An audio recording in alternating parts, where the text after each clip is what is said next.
Welcome back, learners. Essential Life Skills for 21st Century Learners lecture series के इस lecture में आपका स्वागत है। अब हम अपने lecture social media visibility and analytics के दूसरे भाग की ओर बढ़ते हैं। इस हिस्से में हम थोड़ा और गहराई में जाकर समझेंगे कि एनालिसिस कैसे हमारी स्ट्रैटेजीज को शेप करता है और हमें लगातार सुधार की ओर ले जाता है। सबसे पहले डेटा बेस्ड एनालिसिस का महत्व समझेंगे। केवल यह जान लेना पर्याप्त नहीं है कि कितने लोगों ने कंटेंट देखा है, बल्कि यह भी जानना आवश्यक है कि क्यों और कैसे उन्होंने देखा। एनालिटिक्स हमें यह पिक्चर साफ तौर पर दिखाता है। उदाहरण के लिए हमें पता चल सकता है कि किस प्रकार का कंटेंट, वीडियो, टेक्स्ट या इमेज ऑडियंस को अधिक पसंद आ रही है। हमें यह भी पता चल सकता है कि किस समय पर कंटेंट शेयर करने से अधिक रिस्पॉन्सेज मिलते हैं। इसी तरह ऑडियंस की डेमोग्राफिक जानकारी जैसे एज, लोकेशन और लैंग्वेज हमें ट्रेंड्स और पैटर्न समझने में मदद करती है। जैसे कि आपको पता है, पिछले व्याख्यान में हमने इसी लेक्चर के पहले पार्ट में चर्चा की थी, यानी सोशल मीडिया विजिबिलिटी और एनालिटिक्स के फर्स्ट पार्ट को डिस्कस किया था। आज के हमारे इस लेक्चर के जो मेन लर्निंग ऑब्जेक्टिव्स रहेंगे, सबसे पहले डेटा आधारित विश्लेषण के माध्यम से दर्शकों के व्यवहार और रुझान को समझना। उसके अलावा विजिबिलिटी और एनालिटिक्स के आधार पर प्रभावी रणनीति स्ट्रैटेजीज विकसित करना, और फाइनली सोशल मीडिया उपस्थिति को मापने में और सुधारने के लिए व्यवहारिक दृष्टिकोण अपनाना।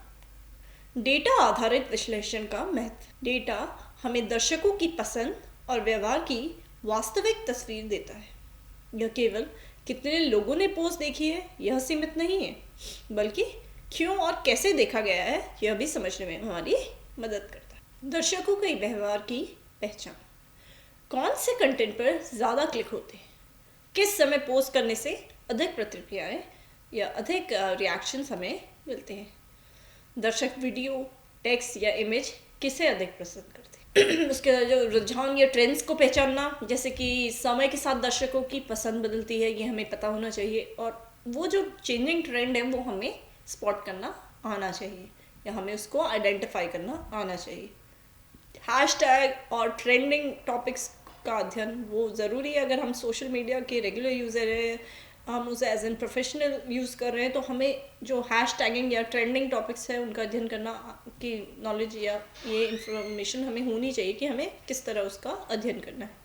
ऑडियंस की डेमोग्राफिक जानकारी, यानी उनकी आयु, उनके क्षेत्र, भाषा के पैटर्न को निकालना। और इसी के साथ विजिबिलिटी का विश्लेषण करना भी ज़रूरी है। विजिबिलिटी में हमने जैसे पहले भी डिस्कस किया है, जो मेन मेट्रिक्स, जो रीच, इम्प्रेशन और एंगेजमेंट की तुलना करना, यह समझना कि कौन सा कंटेंट सबसे ज़्यादा लोगों तक पहुंच रहा है। अब बात करते हैं स्ट्रैटेजी बिल्डिंग की।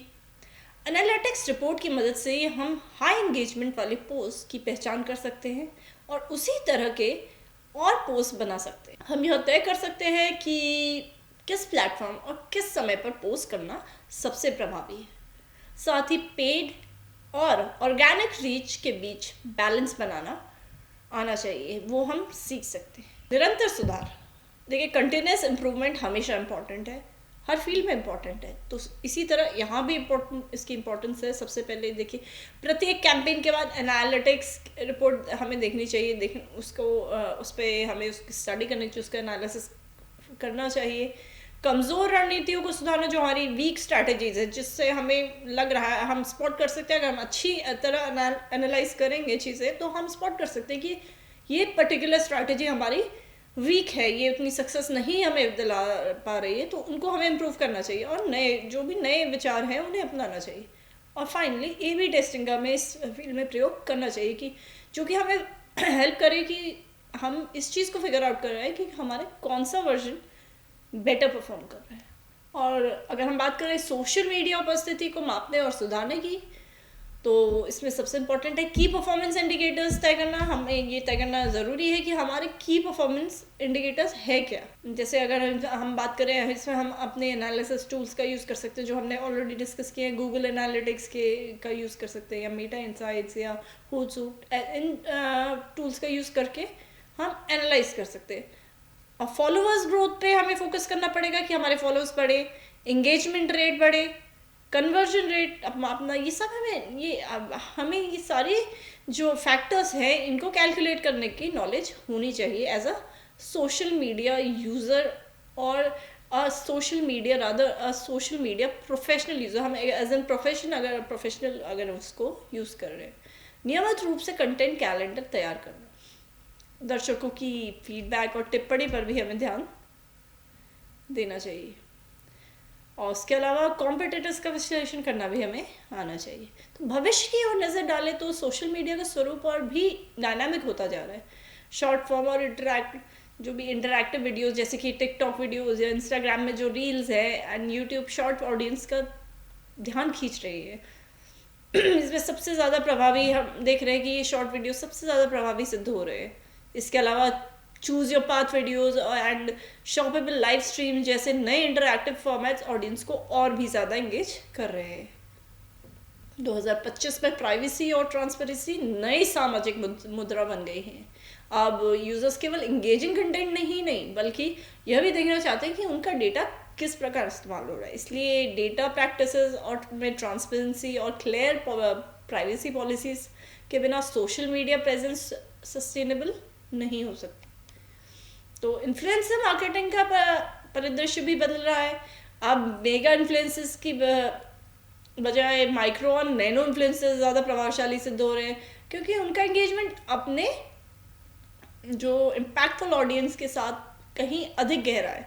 यहाँ तक पर अगर AI पावर टूल्स ब्रांड्स को हम सही इन्फ्लुएंसर चुनने में मदद कर रहे हैं, जो हमारे AI पावर टूल्स हैं ये रोल भी है हमें प्ले कर रहे हैं ऑडियंस के लिए कि वो सही इन्फ्लुएंसर चुन पाए। इस प्रकार हम देख सकते हैं कि एनालिटिक्स हमें केवल नंबर्स नहीं देता बल्कि हमारी स्ट्रैटेजीज को दिशा और गहराई भी प्रदान करता है। 2025 के परिप्रेक्ष्य में इन्फ्लुएंसर मार्केटिंग और विशिष्ट समुदाय का विश्लेषण करें तो प्रभाव का परिदृश्य मेगा प्रभाव जो इन्फ्लुएंसर्स है में ऑथेंटिक ज़्यादा जो है उन पे फोकस है।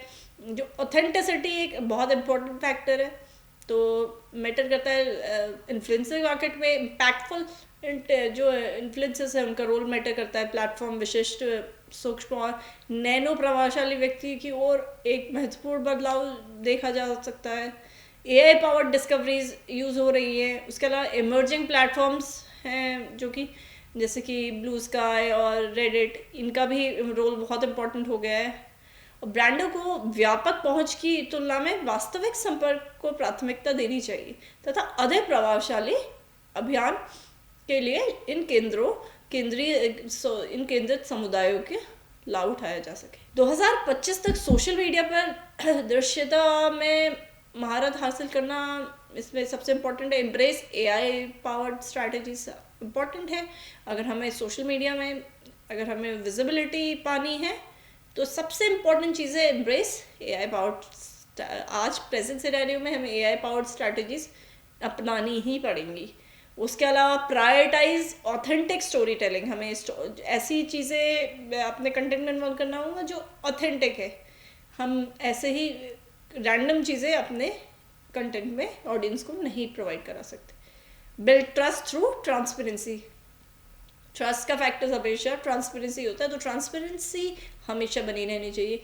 लेवरेज इम्पैक्टफुल कम्युनिटीज़, उसके अलावा इंगेज इन रियल टाइम, हमें जो भी हमारे यूज़र्स हैं, हमारे जो ऑडियंस है, उनसे हमें रियल टाइम इंगेजमेंट करना चाहिए। Adapt and connect, social media दृश्यता का भविष्य उन ब्रांड्स का है जो तकनीकी बदलाव के अनुकूल होने से में सक्षम है और वास्तविक संबंध बनाने में सक्षम है। तो शिक्षार्थियों, इस लेक्चर के अंत तक आपने यह सीखा कि डेटा ड्रिवन एनालिसिस से हम ऑडियंस बिहेवियर और ट्रेंड्स को समझ सकते हैं, विजिबिलिटी और एनालिटिक्स से इफेक्टिव स्ट्रैटेजीज बना सकते हैं और प्रैक्टिकल अप्रोचेस अपनाकर अपनी सोशल मीडिया की प्रेजेंस को सुधार सकते हैं। अगले लेक्चर में हम चर्चा करेंगे responsible social media use and etiquettes. Thank you.